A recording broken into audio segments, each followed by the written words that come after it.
ইদানিং গ্রামে বা শহরে যেখানেই যাচ্ছি একটা কথাই শুনতে পাচ্ছি, এবার ভোট কিভাবে দেব। এবার নাকি একদিনে 2 ভোট, তার মানে ভোট সেন্টার 2বার যেতে হবে, 2বার লাইনে দাঁড়াতে হবে। Lot of confusion. কিন্তু এই সব কিছু নিয়ে আপনার যাবতীয় দুশ্চিন্তা আজ দূর হয়ে যাবে। চলুন দেখি আগামী ত্রয়োদশ জাতীয় সংসদ নির্বাচন এবং গণভোটের দিন আমরা কিভাবে ভোট দেব। ভোটের দিন একদম সকালবেলা আপনার ভোট কেন্দ্রে চলে আসবেন। নারী পুরুষ ঠিক এইভাবে আলাদা আলাদা লাইনে দাঁড়াবেন। লাইনের শুরুতেই আপনার ভোটার ক্রমিক নাম্বার উল্লেখ করে লেখা থাকবে আপনি কোন কক্ষে ভোট দেবেন। ভোট কেন্দ্রের কোন কক্ষে আপনি ভোট দিবেন সে বিষয়ে আনসাররাও আপনাকে সহায়তা করবেন। এরপর আপনি সোজা চলে যাবেন আপনার ভোট কক্ষে। কিভাবে নারী এবং পুরুষ ভোটারদের আলাদা রুমে ভোট গ্রহণ করা হচ্ছে চলুন দেখে আসি। কক্ষগুলোর বাইরেও ভোটার ক্রমিক নম্বরগুলো লেখা থাকবে। প্রথমেই একজন পোলিং অফিসার আপনার নাম এবং ভোটার নম্বর জিজ্ঞাসা করবেন। তারপর আপনার চেহারার সাথে আপনার ভোটার তালিকায় থাকা ছবি মিলিয়ে দেখবেন। এটা আমি, এখানে একটু খারাপ আসছে ছবি। বাবার নাম আনিসুজ্জামান। ভোটার আয়শা খানম, ভোটার নং 0157। প্রথম পোলিং অফিসার আপনার নাম এবং ভোটারের ক্রমিক নম্বর জোরে উচ্চারণ করবেন যেন কক্ষে থাকা সহকারী প্রিজাইডিং অফিসার এবং পোলিং এজেন্টরা শুনতে পারেন।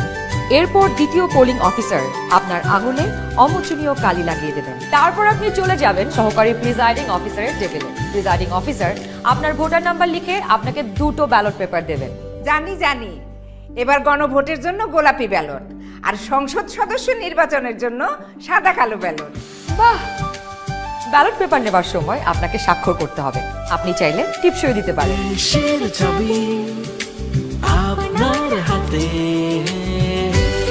ব্যালটের সাথে দেওয়া হবে সিল মারার জন্য একটি রাবার স্ট্যাম্প। আপনি 2টি ব্যালট এবং রাবার স্ট্যাম্প নিয়ে ভোট দেবার গোপন কক্ষে যাবেন। এবার কিন্তু সময় বাঁচানোর জন্য অনেক ভোট কেন্দ্রেই 2টো গোপন কক্ষ থাকবে, যাতে একই সময়ে 2জন ভোটার 2টো গোপন কক্ষে ভোট দিতে পারেন। গোপন কক্ষের ভেতরে আপনি কিভাবে ব্যালটে সিল দিবেন চলুন দেখি। গণভোটের গোলাপি ব্যালটে হ্যাঁ এবং না 2টো ঘর থাকবে।